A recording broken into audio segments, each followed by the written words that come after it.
देखिए यहाँ पर ये ये है क्रिस्टोफर कोलंबस कहाँ का निवासी था। और ये क्रिस्टोफर कोलंबस कहाँ का निवासी था, इसका सही आंसर हो जाता है जेनेवा। कहाँ का निवासी था? जेनेवा का। अब हम देखें कि कोलंबस ने ही 1492 ईस्वी में अमेरिका की खोज की थी, और अमेरिका को हम नई दुनिया के नाम से भी जानते हैं। देखो यहाँ पर कोलंबस कोलंबस कोलंबस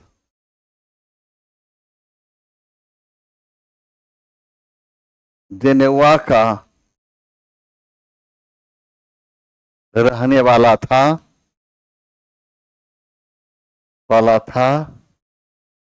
इसने इसने 1492 ईस्वी में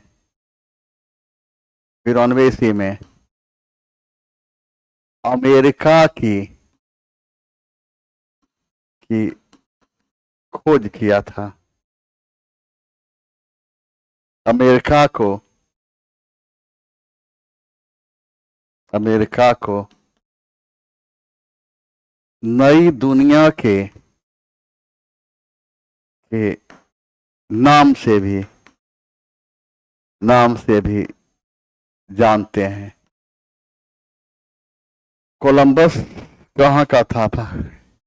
कोलंबस जेनेवा का रहने वाला था। इसने 1492 ईस्वी में अमेरिका की खोज किया था। अमेरिका को नई दुनिया के नाम से भी जानते हैं।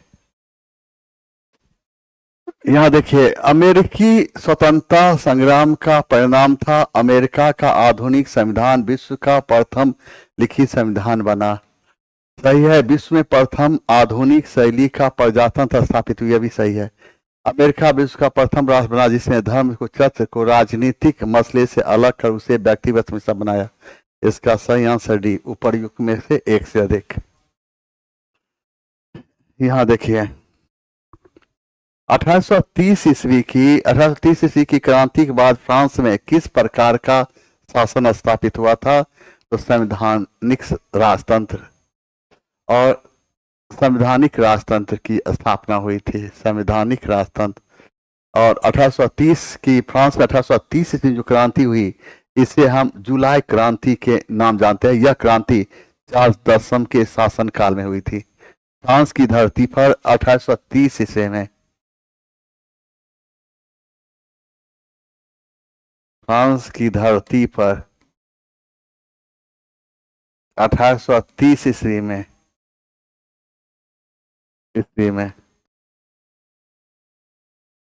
फ्रांस की धरती 1830 ईस्वी में जो क्रांति हुई थी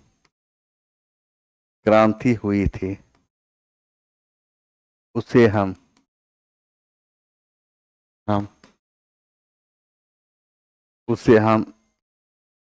जुलाई क्रांति के नाम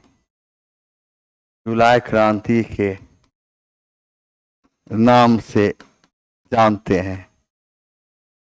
यह क्रांति फ्रांस के सम्राट चार्ल्स दसम के शासन काल में हुई थी।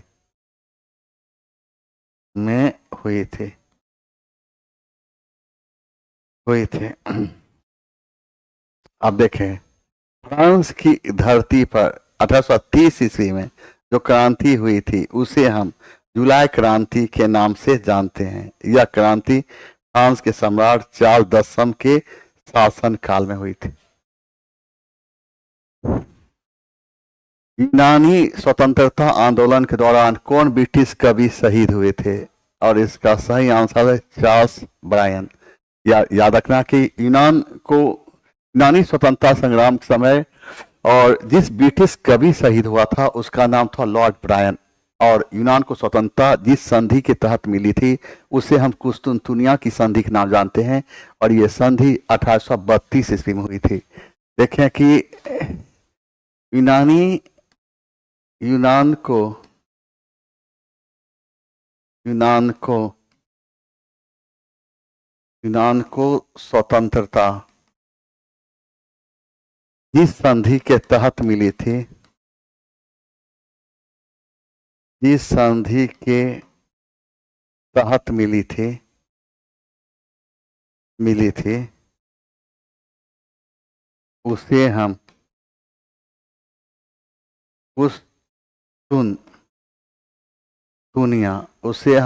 कुस्तुनतुनिया की संधि के नाम से जानते हैं। यह संधि 1832 ईस्वी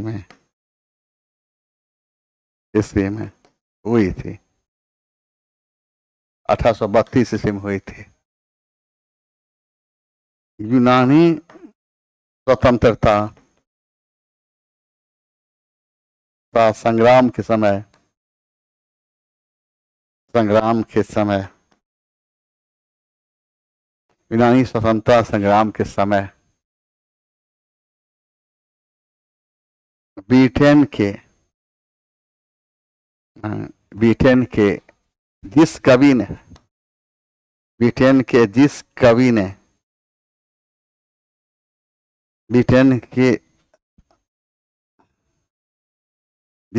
ने शहादत प्राप्त की थी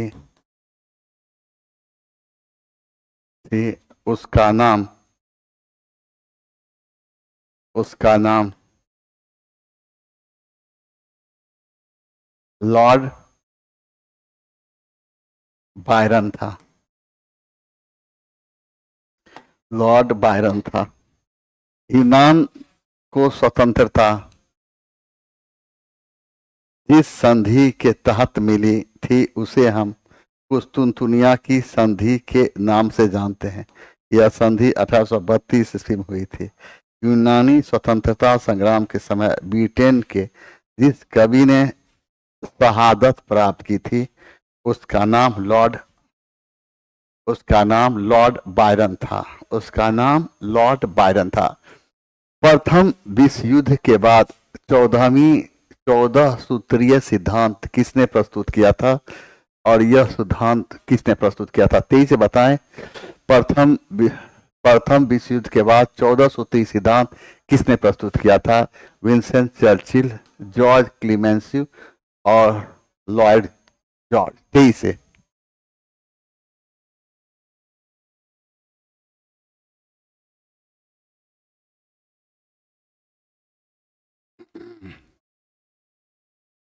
किसने किया था? इनमें से कोई नहीं। अमेरिकी राष्ट्रपति वुडरो विल्सन ने 14 सूत्रीय सिद्धांत प्रस्तुत किया था जिसका उद्देश्य था भविष्य में होने वाले युद्ध को रोकना। अब देखें, अमेरिकी राष्ट्रपति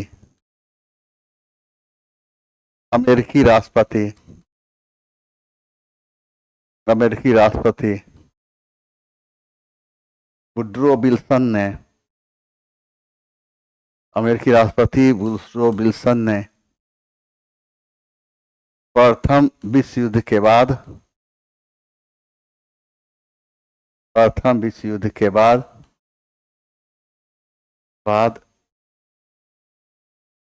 14 सूत्रीय सिद्धांत प्रस्तुत किया था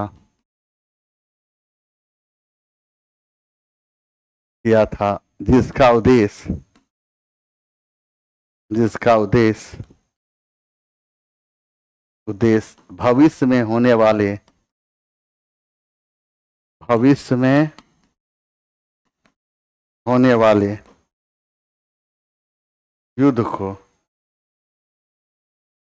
युद्ध को रोकना था। याद रखिए यहाँ। और जॉर्ज क्लेंस्को ये कहाँ था? ये फ्रांस का प्रधानमंत्री था। फ्रांस का प्रधानमंत्री। ये कौन था? विंस्टन जॉर्ज, ब्रिटेन का प्रधानमंत्री।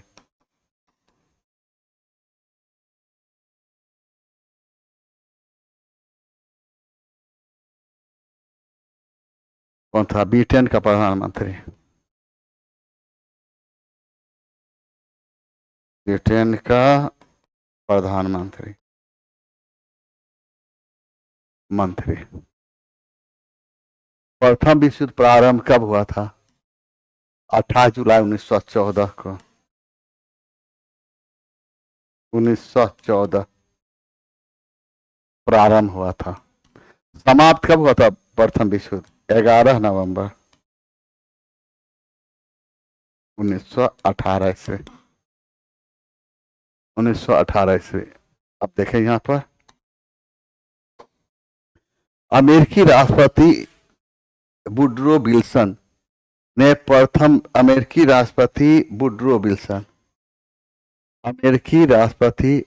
विल्सन ने प्रथम विश्व युद्ध के बाद 14 सूत्री सिद्धांत प्रस्तुत किया था, जिसका उद्देश्य भविष्य में होने वाले युद्धों को रोकना था। याद रखना, प्रथम विश्व युद्ध का प्रारंभ कब हुआ था? 28 जुलाई 1914। प्रथम विश्व समाप्त कब? 11 नवंबर 1918।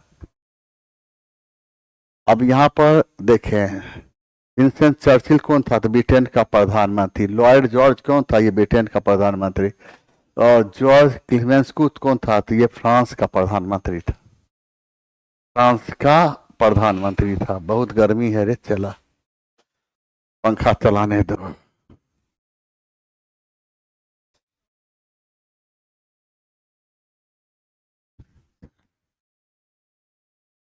तेहरान सम्मेलन का फोकस क्या था?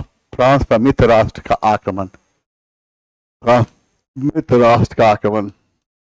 और फ्रांस पर मित्र राष्ट्र का आक्रमण नहीं, ये गलत दिया, लाइन गलत है।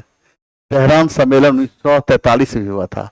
इस सम्मेलन का मुख्य उद्देश्य था कि फ्रांस के हिस्से पर नाजी पार्टी ने फ्रांस के जिस हिस्से पर अधिकार किया था उस पर आक्रमण करना था, और इस आक्रमण को कहा गया ऑपरेशन ओवरलोड। Operation overload. अब देखें यहां पर तेहरान सम्मेलन, देखें यहां पर तेहरान सम्मेलन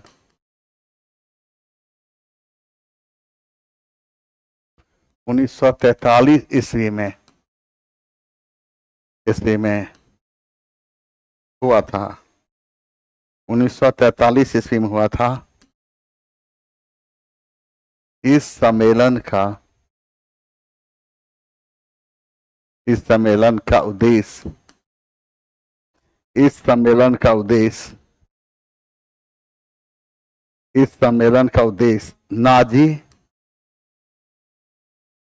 नाजी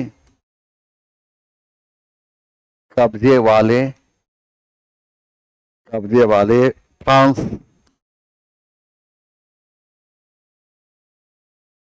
फ्रांस के क्षेत्र पर मित्र राष्ट्रों का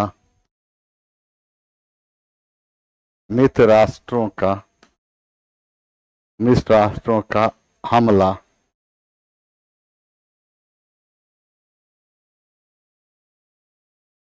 इस हमले को हम ऑपरेशन ओवरलोड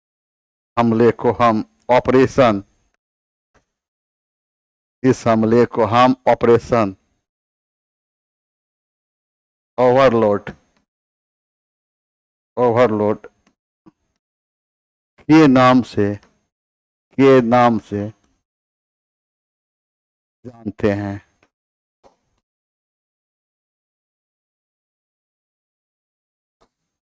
देखो, तेहरान सम्मेलन का फोकस क्या था? फ्रांस पर मित्र राष्ट्रों का आक्रमण। तेहरान सम्मेलन 1943 ईस्वी में हुआ था। इस सम्मेलन का उद्देश्य नाजी कब्जे वाले फ्रांस के क्षेत्र पर मित्र राष्ट्रों का हमला।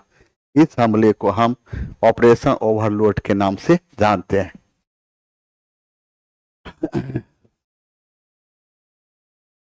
द्वितीय विश्व युद्ध की शुरुआत में जर्मनी की मानक आक्रमण नीति का सबसे अच्छा वर्णन कौन करता है? गति और जबरदस्त ताकत के संयोजन से हमला करें। द्वितीय विश्व युद्ध प्रारंभ कब हुआ था? प्रारंभ, द्वितीय विश्व युद्ध का प्रारंभ कब हुआ था? प्रारंभ हुआ था 1 सितंबर 1939 ईस्वी। समाप्त 2 सितंबर 1945 ईस्वी।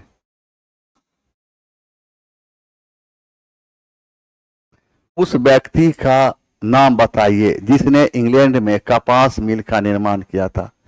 और इसका सही आंसर है रिचर्ड आर्कराइट।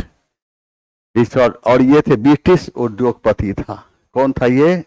ब्रिटिश उद्योगपति था। ब्रिटिश उद्योगपति था। जेम्स वाट, यह भाप इंजन में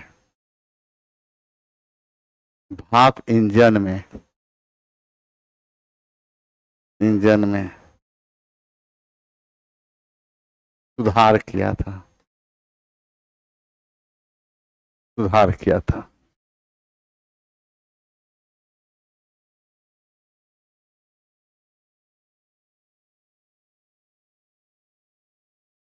यहाँ पर उस व्यक्ति का नाम बताइए जिसने इंग्लैंड में कपास मिल का निर्माण किया था, और उसका नाम था रिचर्ड आर्कराइट। और मैथ्यू बोल्टन कौन था? ब्रिटिश उद्योगपति था। जेम्स वाट भाप इंजन में सुधार किया था। अंतर्राष्ट्रीय न्यायालय में न्यायाधीशों की संख्या कितनी है? अंतर्राष्ट्रीय न्यायालय में न्यायाधीशों की संख्या कितनी है? 15। अंतर्राष्ट्रीय न्यायालय में न्यूनतम न्यायाधीशों की संख्या 9 हो सकती है, तो अंतर्राष्ट्रीय न्यायालय में अधिकतम न्यायाधीशों की संख्या 15 हो सकती है। अंतर्राष्ट्रीय न्यायालय के प्रत्येक न्यायाधीश का कार्यकाल 9 साल का होता है। अंतर्राष्ट्रीय न्यायालय में भारत के पहले न्यायाधीश नागेंद्र सिंह थे। अंतर्राष्ट्रीय न्यायालय में अंतर्राष्ट्रीय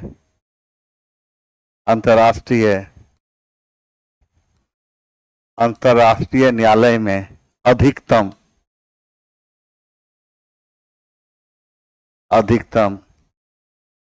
न्यायाधीशों की संख्या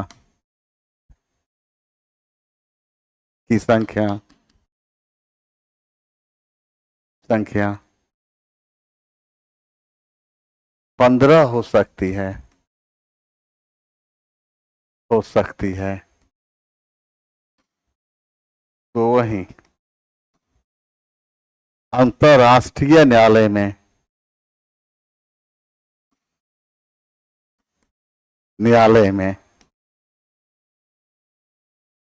न्यूनतम न्यायाधीशों की संख्या 9 हो सकती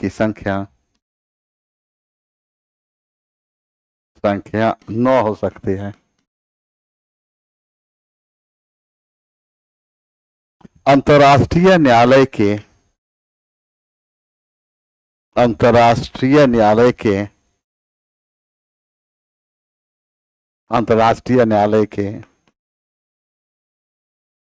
के प्रत्येक न्यायाधीश का कार्यकाल 9 साल का होता है। 9 साल का होता है।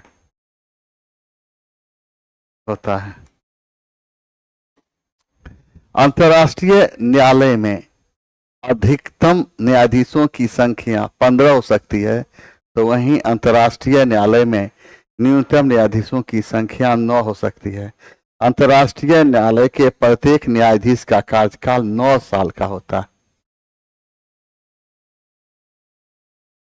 राष्ट्र संघ का सबसे प्रमुख अंग नेशनल असेंबली। राष्ट्र संघ की स्थापना कब हुई थी? 1920 ईस्वी में। 1920 ईस्वी में राष्ट्र संघ की स्थापना 1920 ईस्वी में। और राष्ट्र संघ की स्थापना अमेरिकी राष्ट्रपति वुडरो विल्सन के प्रयास से हुआ था। राष्ट्र संघ का मुख्यालय जेनेवा में स्थित है। राष्ट्रसंघ को हम लीग ऑफ नेशंस के नाम जानते हैं। राष्ट्रसंघ के स्थापनात्मक उद्देश्य भविष्य में होने वाले युद्ध को रोकना है। 1946 में राष्ट्रसंघ को भंग कर दिया गया और इसकी शक्ति संयुक्त राष्ट्रसंघ को दे दी गई। राष्ट्रसंघ की स्थापना, राष्ट्रसंघ की स्थापना 1920 ईस्वी में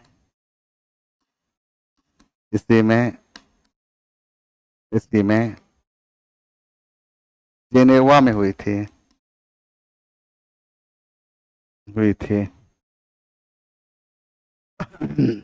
राष्ट्रसंघ की स्थापना 1920 ईस्वी में हुई थी। इसका मुख्यालय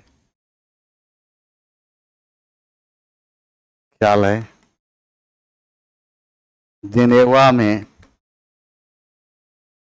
स्थित है। इसका मुख्यालय जेनेवा में स्थित है। राष्ट्रसंघ को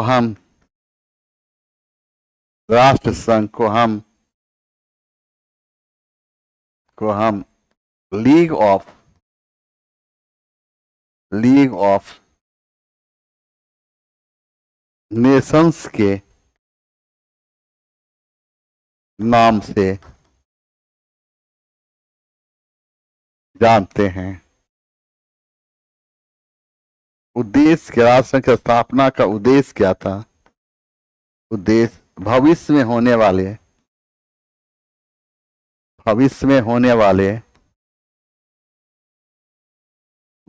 युद्ध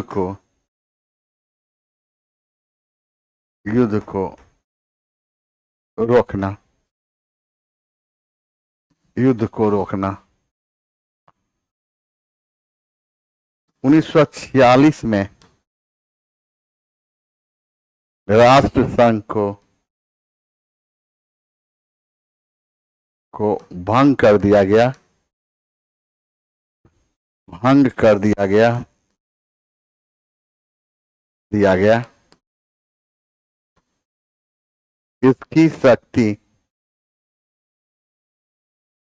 इसकी शक्ति 1946 ईस्वी में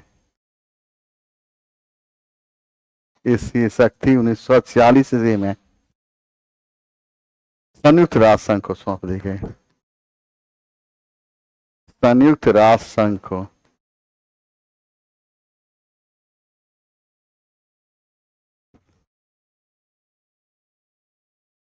सौंप दी गई।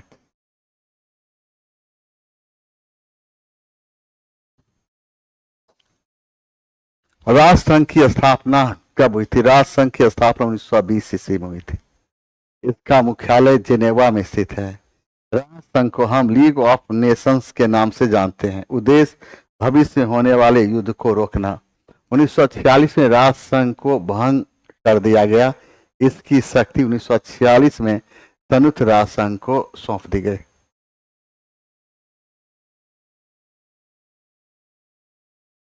संयुक्त राष्ट्र किस सम्मेलन का परिणाम था? संयुक्त राष्ट्र किस सम्मेलन परिणाम था? सैन फ्रांसिस्को सम्मेलन। 1945 ईस्वी में अमेरिका के सैन फ्रांसिस्को में हुई सम्मेलन में संयुक्त राष्ट्र संघ की स्थापना का निर्णय लिया गया और संयुक्त राष्ट्र संघ की स्थापना हुई थी 24 अक्टूबर 1945 को और इसका मुख्यालय न्यूयॉर्क में स्थित था। जिस समय संयुक्त राष्ट्र संघ की स्थापना हुई थी उस समय उसके कुल सदस्यों की संख्या 51 थी। वर्तमान समय में संयुक्त राष्ट्र संघ में कुल सदस्यों की संख्या 193 है। संयुक्त राष्ट्र संघ के नवीनतम सदस्य देश के रूप में दक्षिणी सूडान को शामिल किया जा सकता।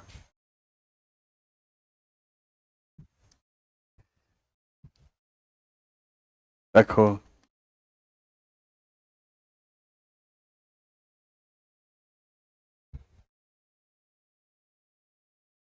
यहाँ पर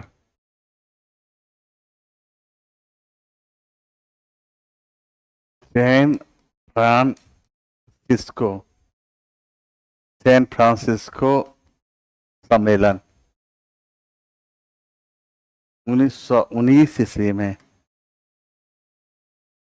ईस्वी में हुई थी। इस सम्मेलन के तहत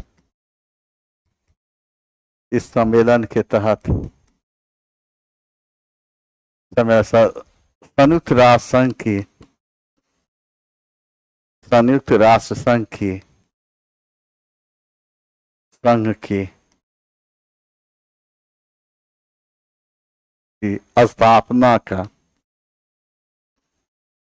स्थापना निर्णय लिया गया था।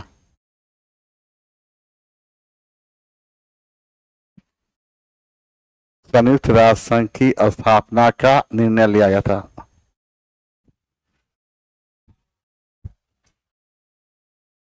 खाली पिलबै छथिन सरकारवा के।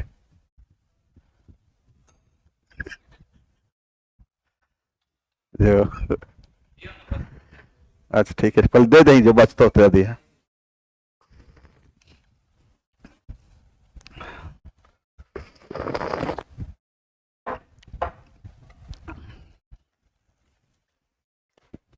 इस सम्मेलन के साथ संयुक्त राष्ट्र संघ की स्थापना का निर्णय लिया गया। संयुक्त राष्ट्र संघ की स्थापना संयुक्त राष्ट्र संघ की स्थापना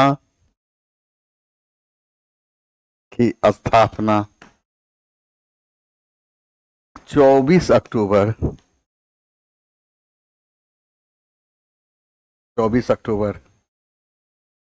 1945 ईस्वी को हुई थी।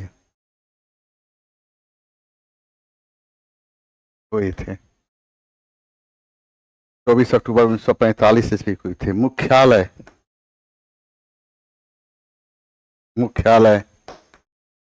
न्यूयॉर्क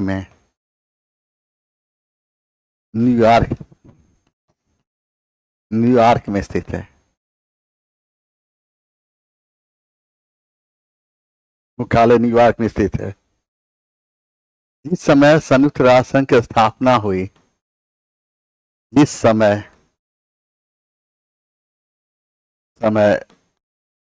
संयुक्त राष्ट्र संघ की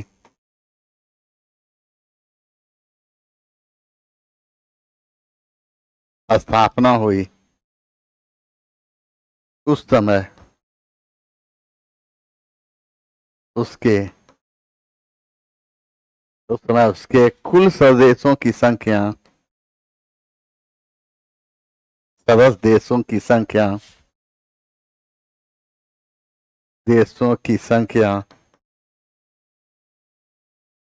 51 थी। तो वहीं वर्तमान समय में कुल सदस्यों की संख्या, कुल सदस्य देशों की संख्या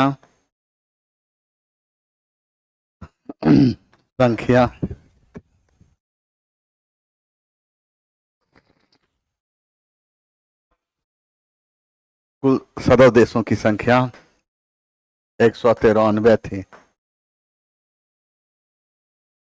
संयुक्त राष्ट्र संघ के नवीनतम सदस्य देश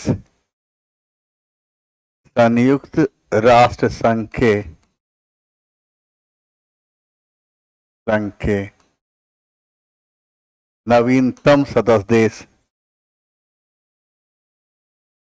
देश दक्षिणी सूडान है।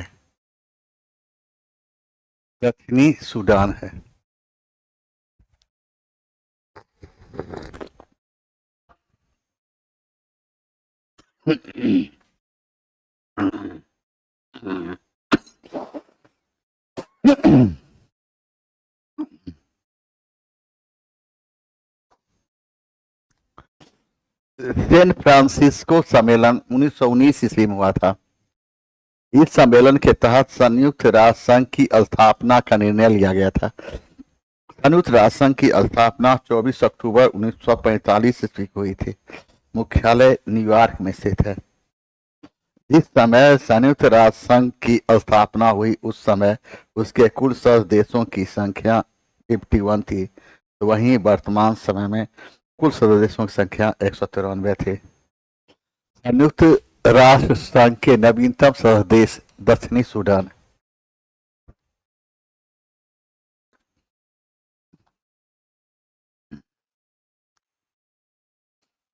कलकत्ता की जमींदारी अंग्रेजों को किस सूबेदार ने प्रदान की थी? अजीम उस्सान। यह कौन था? औरंगजेब का पोता। औरंगजेब का औरंगजेब का पोता। और ये जमींदारी कब प्रदान किया था? 1698 ईस्वी में। सिरादौला कौन था? बंगाल का नवाब।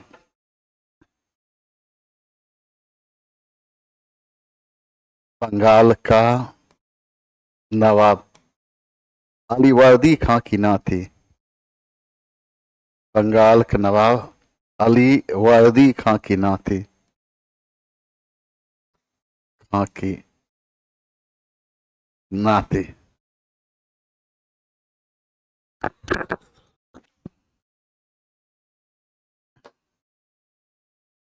अजीम उस्सान ये कौन था? औरंगजेब का पोता था।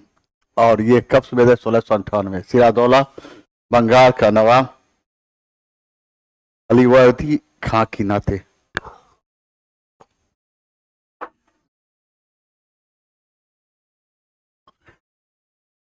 देखिए, प्लेटफॉर्म की सरजमी पर विजेता बैच प्रारंभ किया गया है। ये विजेता बैच पीजीटी के लिए है और इसका समय है 2 बजे से लेकर 3:30 बजे। ठीक है। और विजेता बैच साथ साथ एक प्रैक्टिस सेट प्रारंभ किया गया है जिसका नाम है संपूर्ण इतिहास। यह 2000 एमसीक्यू का प्रश्न है। इसमें सारे प्रश्न चैप्टर वाइज होंगे और इसका समय है शाम 5, सवा 5 से 6:30 बजे तक। एक और टेस्ट है जिसका नाम हम विजय भवाऊ टेस्ट का नाम है और ये टेस्ट सिर्फ पीजीटी के लिए है। और ये पीजीटी के लिए टेस्ट है। इसमें प्रत्येक दिन 25 क्वेश्चन का डिस्कशन कराया जाता है। तो कि हम प्रश्न का डिस्कशन कराएंगे तो वह प्रश्न भी ब्रांडेड हो जाता है। ये वो सब नहीं। निम्न यूरोपीय शक्तियों ने भारतीय व्यापार में समय समय पर प्रवेश किया था। वह कौन था? अंग्रेज। उसके बाद कौन था? डच। यानी पहले कौन हुआ? पुर्तगाली, उसके बाद डच, उसके बाद अंग्रेज, उसके बाद फ्रांसीसी। सही आंसर भी 83। यहां पर देखिए 23 से क्वेश्चन नंबर 84 तेजी से।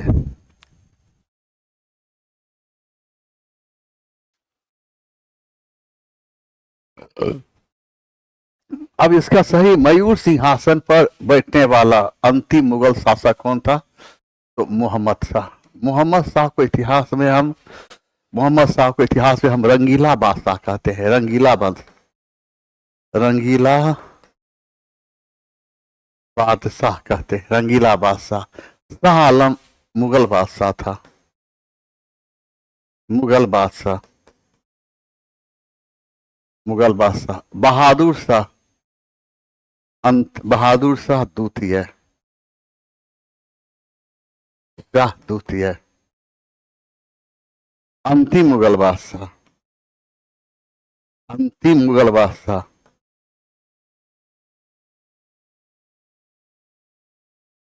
अंतिम मुगल बादशाह।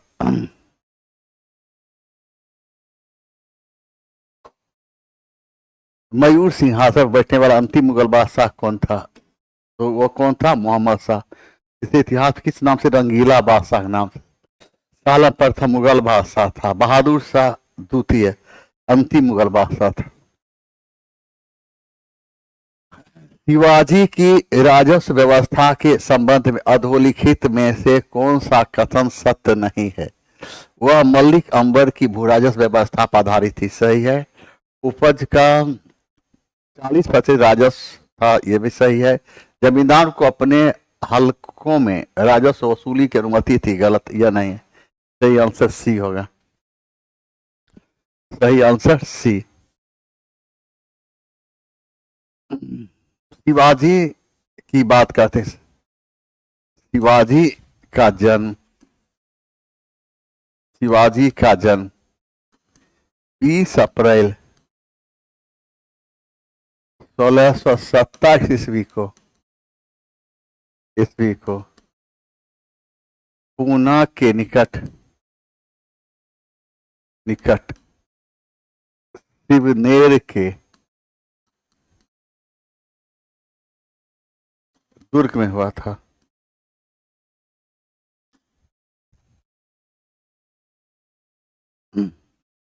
शिवाजी के संबंध में अधोलिखित में से कौन सा कथन सत्य है? अपनी सेना को प्रशिक्षित करने के लिए विदेशियों को नियुक्त करना, यह गलत है। और मुस्लिम तीर्थयात्रियों को राजस्व विहीन भूमि देना, यह सही है। पुर्तगाली व्यापारियों के साथ कोई संबंध नहीं था, यह गलत है। और इसमें कौन सा कथन सत्य है? सही आंसर है शिवाजी ने अपनी सेना में पुर्तगालियों के सहयोग से तोप शामिल किया था। शिवाजी ने अपनी सेना में पुर्तगालियों के सहयोग से तोप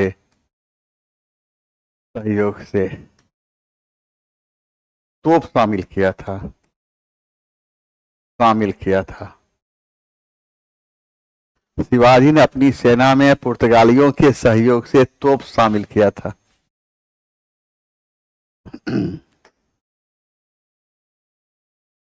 सूची 1 सूची 2 को सुमेलित कीजिए तथा दिए गए कूट से सही उत्तर का चयन है। सूची 1 सूची 2।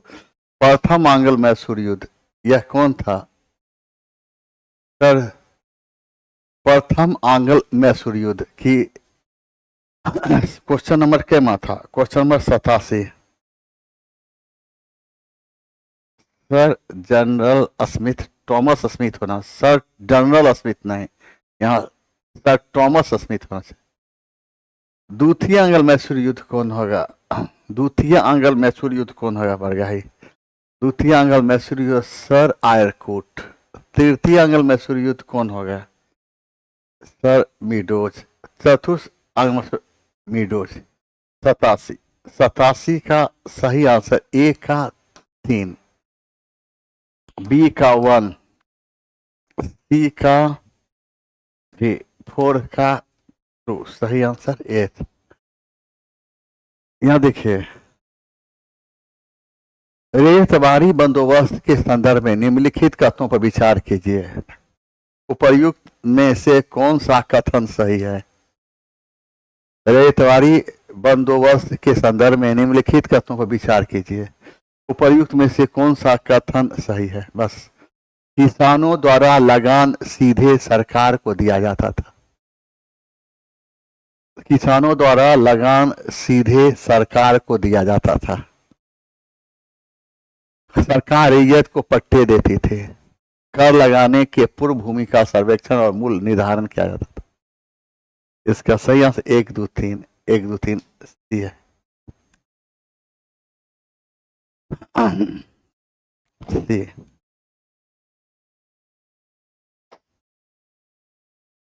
सैनिक विद्रोह का आधुनिक स्वतंत्रता के लिए प्रथम प्रयास कहना वस्तुतः अराजकतावाद है। राजनीतिक दृष्टि से यह वस्तुतः पुराने रूढ़िवादी भारत का अंतिम प्रयास था। 1857 के विद्रोह में उपर्युक्त कथन किसका है? यह सही आंसर परसिविल स्पीयर का।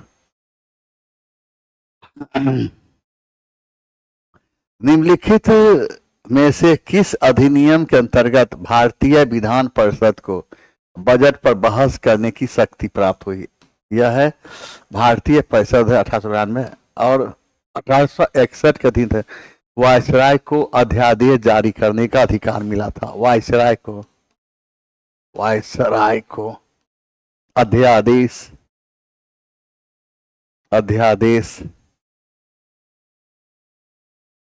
जारी करने का अधिकार।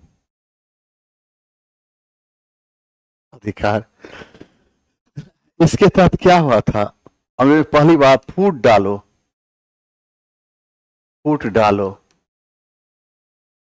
शासन करो, करो की नीति, नीति, प्रारंभ, प्रारंभ,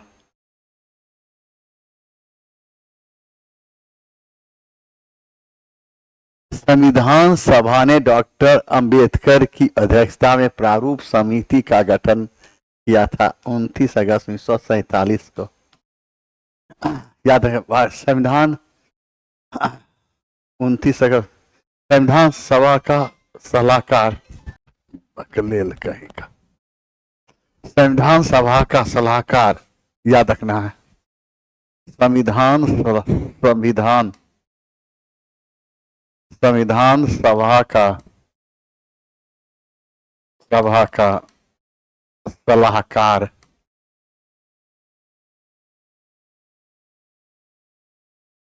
BN राव को बनाया गया था। इन्हें हम वंसल राव के नाम से भी जानते हैं। संविधान सभा का सलाहकार BN राव को बनाया गया था। संविधान सभा का सलाहकार BN राव को बनाया गया था। इन्हें हम वंसल राव के नाम से भी जानते हैं।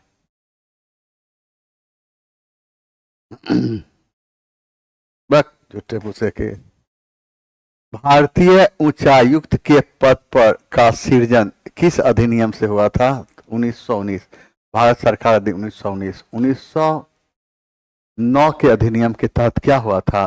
और याद रखना है 1909 के अधिनियम के तहत भारतीय राजनीति में पहली बार सांप्रदायिकता का प्रश्न उभर कर सामने आया। पहली बार भारतीय राजनीति में, पहली बार भारतीय राजनीति में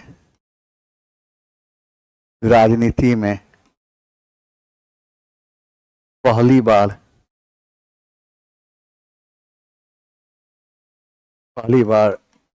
सांप्रदायिकता का प्रश्न उभर कर सामने आया था। 1935 के दिन भारत से बर्मा को अलग किया गया।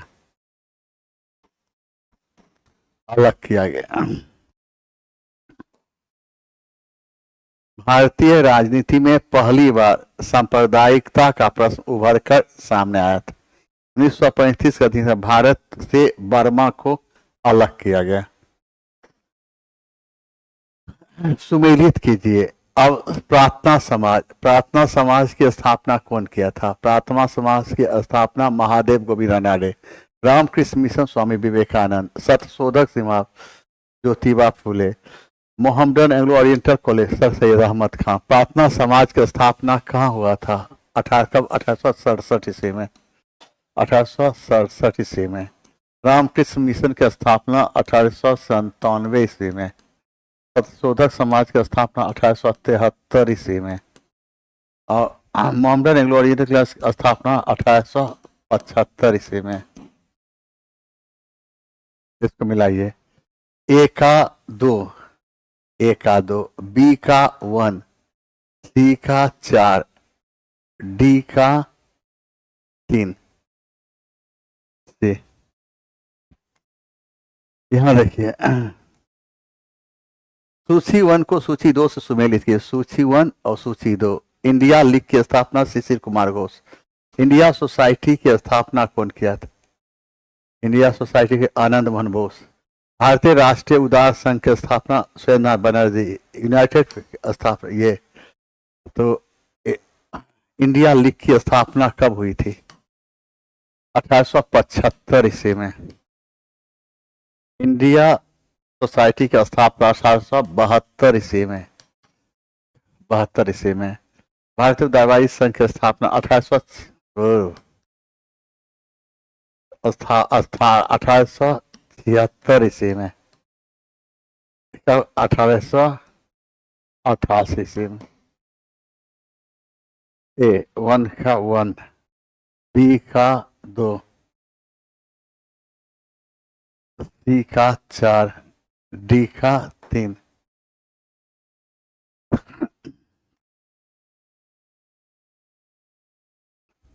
उन्नीस सौ बाईस में गया के इंडियन नेशनल कांग्रेस के अधिवेशन की अध्यक्षता कौन किया था? चित्तरंजन दास ने किया था। चित्तरंजन दास ने किया था।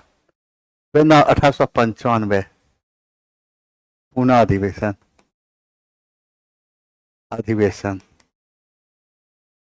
पुनः अधिवेशन। डॉक्टर राजेंद्र प्रसाद 1934 मुंबई अधिवेशन।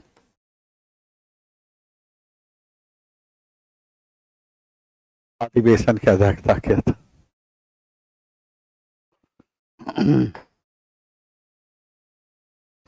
सूची 1 को सूची 2 सुमेलित की तरह नीचे दिए गए कुछ से सही उत्तर चुनिए। सूची 1 कांग्रेस अध्यक्ष, सूची अधिवेशन स्थान।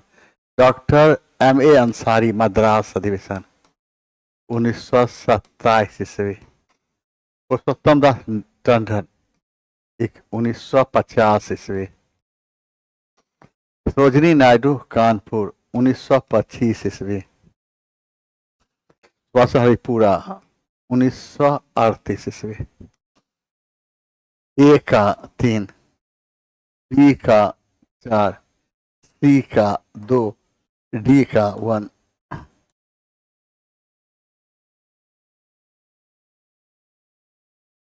बीजी तिलक को सजा के पश्चात निम्नलिखित में से किसने दया वकालत की थी और कहा कि संस्कृत के एक विद्वान के रूप में तिलक मेरी दिलचस्पी है? मैक्स मूलर याद रखना है। Max Muller.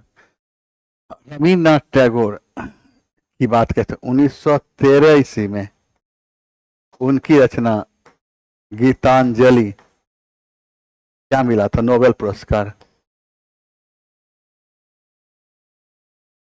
पुरस्कार मिला था। बिपिन चंद्र पाल गरम दल के नेता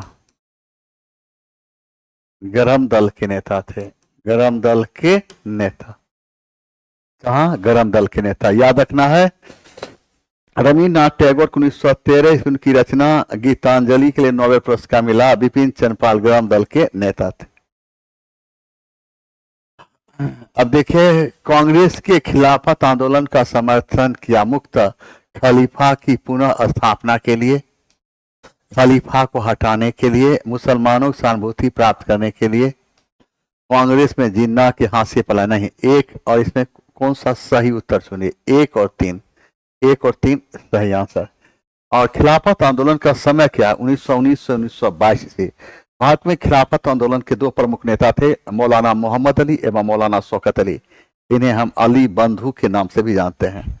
खिलाफत आंदोलन का समय, खिलाफत आंदोलन का समय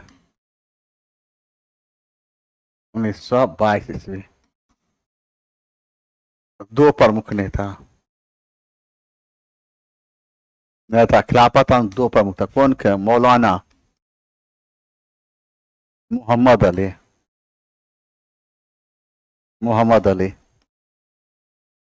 एवं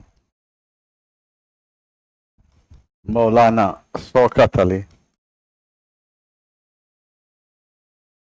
इन्हें अली बंधु के नाम से भी जानते हैं।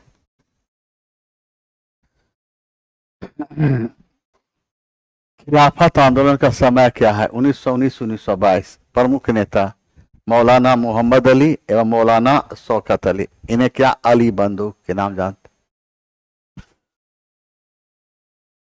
सूची 1 सूची 2 सुमेलित कीजिए। सूची 1 और सूची 2। मांदा उत्तर में मांड, दैमाबाद दक्षिण में जैमाबाद, जैमाबाद, आलमगीर, पूरब में आलमगीर, सुतका गैंडोर, पश्चिम में सुतका गैंडोर में सबसे सबसे सुमेलित है। कौन कौन सुमेलित है? तो कौन कौन? दक्षिण में जैमाबाद और पश्चिम में सुतका गैंडोर। 2 और 4, 2 और 4 सी। आइए, भारतीय गणित का उद्गम पाया जाता है शुल्ब सूत्र में, शुल्ब सूत्र में, शुल्ब सूत्र से। और किसके बारे में जाकर? ज्यामितीय, ज्यामितीय गणित जानकारी में आर्यक कि जैसे आपको आर्यक की रचना के लिए वन जैसे एकांत स्थान की आवश्यकता होती है। उपनिषद की कुल संख्या कितने? 108, कुल संख्या 108।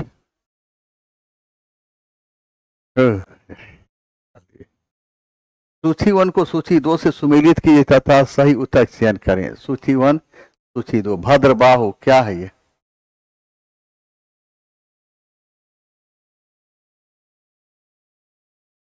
स्थूल बाहु, मोगली पुस्तिस, वर्दी क्षमा शर्मन, बाहुबली।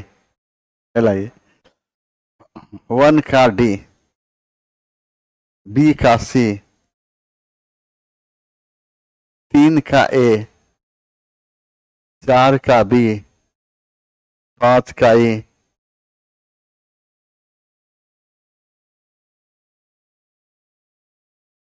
सुमेलित कीजिए और कूट से सही उत्तर चुनिए। सूची 1, सूची 2। बुद्ध की सभा और स्थान पहला कहाँ हुआ था? राजगिरी में। दूसरा कहाँ हुआ था? दूसरा कहाँ? वैशाली में। तीसरा कहाँ? पाटलिपुत्र में। चौथा कहाँ? कश्मीर। पहला का बी, दोसर के डी, तेसर के बी डी ए। सही आंसर ए हो।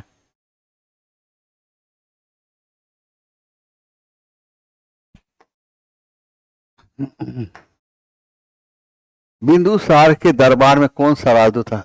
डायमेकस। सीरिया के राजा एंटियोकस ने बिंदुसार के दरबार में एक राजदूत भेजा था जिसका नाम था डायमेकस। सीरिया के राजा एंटियोकस ने, सीरिया के राजा एंटियोकस ने बिंदुसार के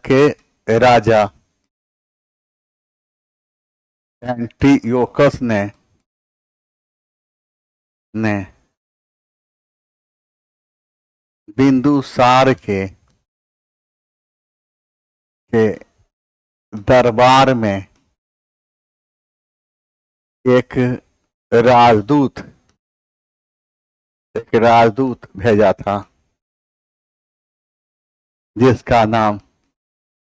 राजदूत भेजा था जिसका नाम डायमेकस था,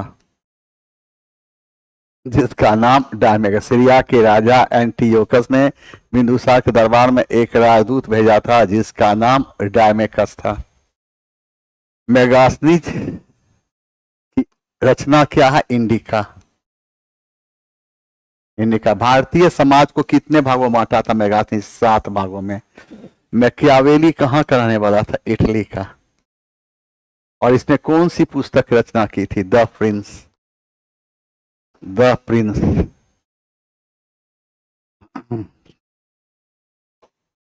सीरिया के राजा एंटियोकस ने बिंदुसार के दरबार में एक राजदूत भेजा था जिसका नाम डायमेकस था। मैकियावेली कहा? इटली का। इसने कौन सी? The Prince. मेगास्थनीज ने कौन सी? इंडिका। इसने भारतीय समाज को 7 भागों में। बिंदुसार किस संप्रदाय को मानने वाला था? तो बिंदुसार आजीवक संप्रदाय को मानने वाला था। किस संप्रदाय को? आजीवक संप्रदाय को मानने वाला था।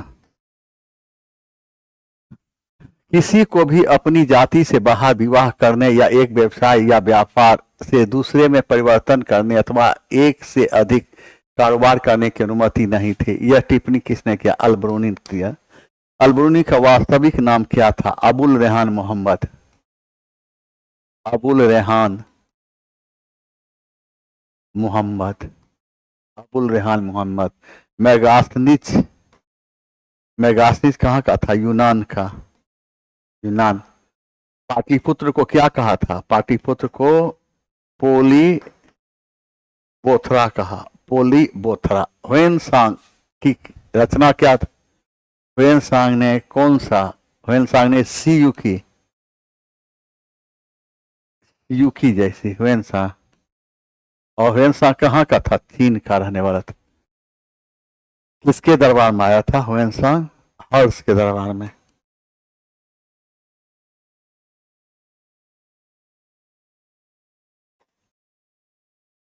अलाउद्दीन ने उसने आवश्यक वस्तुओं के दाम घटाए, उन सभी सामानों के लिए एक अलग बाजार स्थापित किया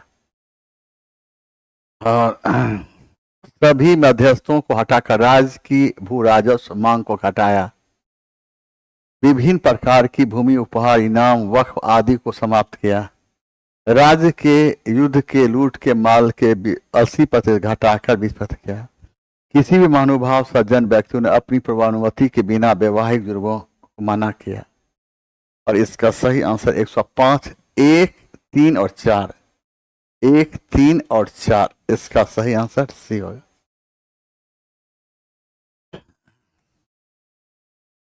तालीकोटा का युद्ध, तालीकोटा का युद्ध लड़ा गया था विजयनगर, बीजाऊ अहमदनगर, गोलकुंडा की। तालीकोटा की 23 जनवरी 1565 ईस्वी हुई। इस युद्ध में विजयनगर की धरती को पराजय का सामना करना पड़ा और यहीं से विजयनगर का पतन प्रारंभ हुआ। तालीकोटा के युद्ध को हम राक्षसी तांगड़े के युद्ध, बेनीहट्टी के युद्ध के नाम से भी हम जानते हैं। तालीकोटा का युद्ध कब हुआ था? तालीकोटा का युद्ध हुआ था 23 जनवरी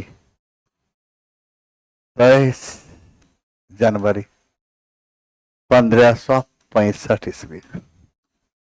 और विजयनगर, विजयनगर की धरती को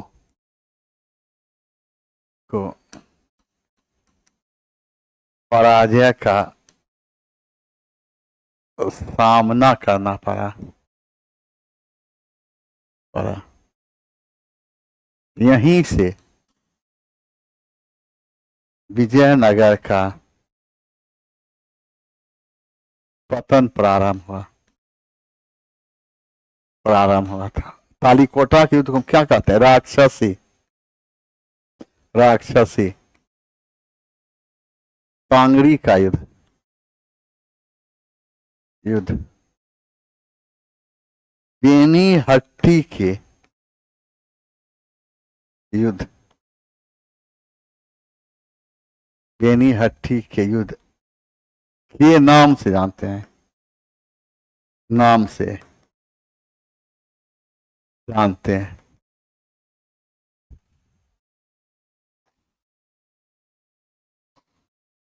तालीकोटा के युद्ध का 23 जनवरी 1565 से विजयनगर की धरती को पराजय का सामना करना पड़ा। यहीं से विजयनगर का पतन प्रारंभ हुआ। राक्षसी तांगड़ी का युद्ध बेनीहट्टी के युद्ध के नाम से भी जानते हैं।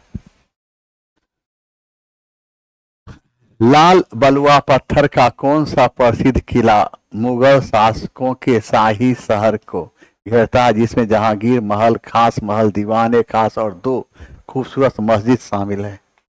और वह कौन सा है? आगरा फोर्ट। हुमायूं का किला कहाँ है? मकबरा कहाँ? हुमायूं मकबरा दिल्ली में है। और महाबलीपुरम ये कहाँ है? तमिलनाडु, तमिलनाडु।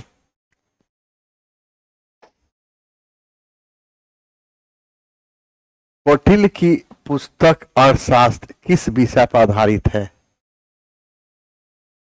शासन, सिद्धांत और समान। क्वेश्चन नंबर कितना?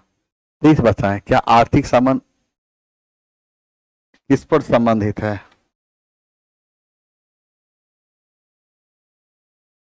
जल्दी।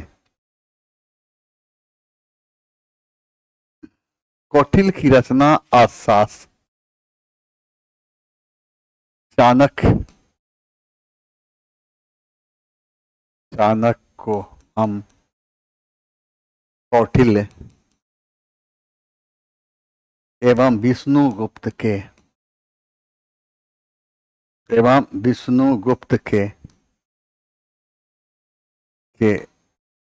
नाम से जानते हैं।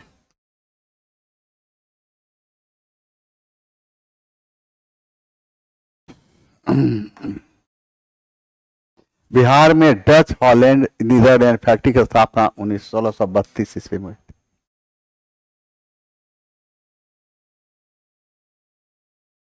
1897 में बिहार का कौन सा क्षेत्र प्रभावित रहा?